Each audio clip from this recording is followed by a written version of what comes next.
పల్లమనేరు ప్రజలందరికీ నమస్కారం.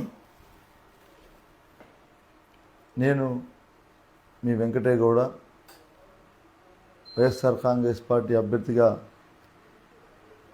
పోటీ చేశాను.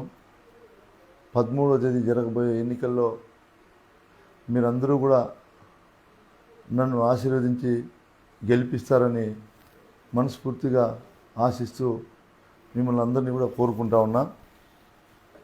అదేవిధంగా గడిచిన 5 సంవత్సరాలు మీరందరూ కూడా 2019లో నాకు అవకాశం కల్పించారు.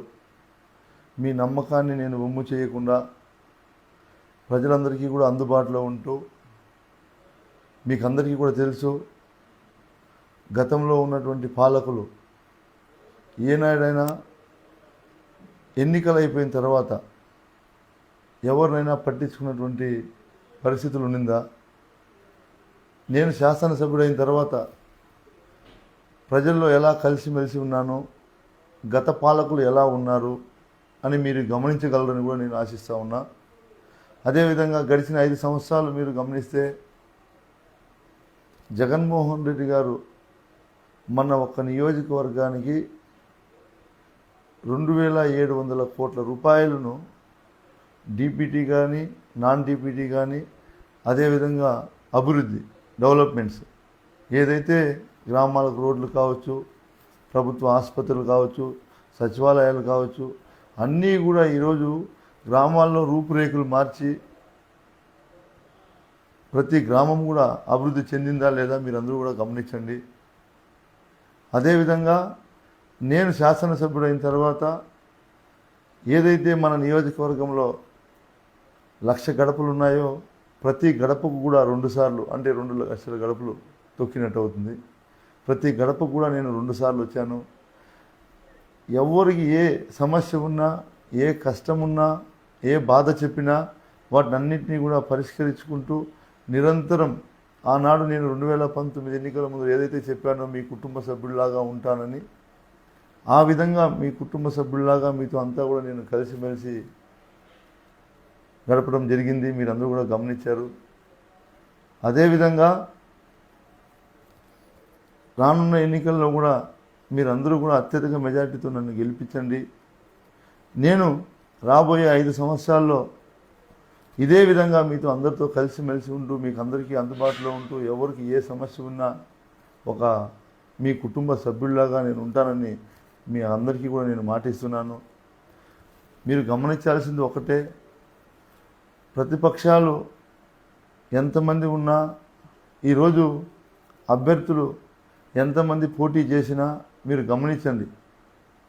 5 సంవత్సరాలు కరోనా వచ్చినటువంటి 2-2.5 సంవత్సరంలో మిమ్మల్ని ఎవరైనా పట్టించుకున్నారా? ఎప్పుడైనా వచ్చి మీ ఇంటి దగ్గరికి కనీసం మీరు బాగున్నారా, మీ బిడ్డలు బాగున్నారా అని అడిగినటువంటి వారు ఎవరు? అది కూడా మీరు గుర్తు చేసుకోవాల్సిందిగా మీకు మనవి చేస్తూ ఉన్నా. అదేవిధంగా ఎక్కడైనా సరే ఈ నియోజకవర్గంలో గతం కంటే ఎక్కువగా అభివృద్ధి చేశామా లేదా అని కూడా ప్రజలందరూ మీరు గమనించండి. ఎందుకు ఈ మాట పదే పదే చెప్తున్నానంటే, గతంలో ఏ శాసనసభ్యుడైనా ఎన్నికలు జరిగినప్పుడు ప్రజల్లోకి వచ్చేవాళ్ళు, ఎన్నికలు అయిపోతే కనుమరుగయ్యేవాళ్ళు. అలాంటి పరిస్థితి లేకుండా పూర్తిగా మార్పు తీసుకొచ్చి ఈ పలమనేరు ప్రజలకు అందరికీ కూడా అందుబాటులో నేను ఉన్నాను. కాబట్టి మీరందరూ కూడా నన్ను ఆశీర్వదించండి. అదేవిధంగా ఏదైతే జరగబోయే ఎన్నికల్లో మళ్ళీ మీరు అవకాశం ఇచ్చిన తర్వాత నాకున్నటువంటి ఆలోచనలు ఏదైతే ఉన్నాయో, మన నియోజకవర్గంలో ఖచ్చితంగా ఇప్పుడున్నటువంటి పరిస్థితుల్లో యువత అంతా కూడా అటు బెంగళూరు, ఇటు చెన్నై వెళ్ళి అందరూ కూడా ఉద్యోగం కావచ్చు, ఉపాధి రీత్యా కావచ్చు, బయటికి వెళ్ళి ఉద్యోగాలు చేస్తున్నారు సాఫ్ట్వేర్ కంపెనీల్లో. అలాంటి కంపెనీల్లో కూడా అన్నీ మాట్లాడుకున్నాం. మాట్లాడి ఖచ్చితంగా మనకు ఇప్పుడు ఎక్స్ప్రెస్ హైవే వచ్చింది చెన్నై టు బెంగళూరు. ఇక్కడ మనకు ఏదైతే ఇప్పుడు ప్రభుత్వం ద్వారా, సెంట్రల్ గవర్నమెంట్ కావచ్చు, ఇప్పుడున్నటువంటి ఈ నేషనల్ హైవే ద్వారా మనకు బెంగళూరు నుంచి ఇక్కడికి రావటం గంటన్నర, చెన్నై నుంచి ఇక్కడికి రావటం 2 గంటల సేపు పడుతుంది. కాబట్టి ఆ కంపెనీలతో మాట్లాడి మా ప్రాంతంలో పలమనేరు నియోజకవర్గంలో సాఫ్ట్వేర్ హబ్ని మేము తీసుకొస్తాం, మీరు కంపెనీలు మొదలు పెట్టండి అని చెప్పడం జరిగింది గతంలోనే. అప్పుడు కరోనా కారణం వల్ల కొన్ని కంపెనీలు ముందుకు రాలేదు. ఖచ్చితంగా జరగబోయే 5 సంవత్సరాల్లో ఖచ్చితంగా ఎంతో కొంత కొన్ని కంపెనీలు తీసుకొచ్చి ఇక్కడ ఉన్నటువంటి యువతకు ఇక్కడే ఉపాధి కల్పించే బాధ్యత నేను తీసుకుంటానని కూడా ప్రజలందరికీ కూడా నేను తెలియజేస్తా ఉన్నా.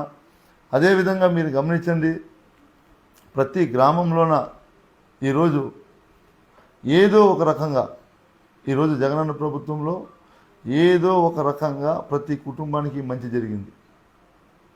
అదేవిధంగా ఎన్నికల్లో చంద్రబాబు నాయుడు గారు చెప్పే మాటలు ఎలా ఉంటాయంటే, ఎన్నికలు పూర్తయ్యేదాకా అబద్ధాలు చెప్తారు, ఎన్నికలు అయిపోయిన తర్వాత కనుమరుగైపోతారు. ప్రజలు 2014 నుంచి 2019 వరకు మీరు అనుభవించినటువంటి బాధ కావచ్చు, మీకు అనుభవం వచ్చింటుందని కూడా నేను నమ్ముతున్నాను. కాబట్టి జగన్మోహన్ రెడ్డి గారు ఈ రాష్ట్ర ముఖ్యమంత్రి కాకముందు ఏదైతే మేనిఫెస్టో పెట్టారో వాటన్నిటినీ కూడా పూర్తిగా అమలు చేసి ఈరోజు మీకు మంచి జరిగింటేనే నాకు ఓటేయండి అని అడుగుతున్నటువంటి ఏకైక నాయకుడు ఈ భారతదేశ చరిత్రలో ఎవరైనా ఉన్నారా అంటే అది జగన్మోహన్ రెడ్డి గారే అని కూడా నేను నమ్ముతా ఉన్నా. అది మీ అందరికీ కూడా తెలుసని కూడా నేను అనుకుంటున్నా.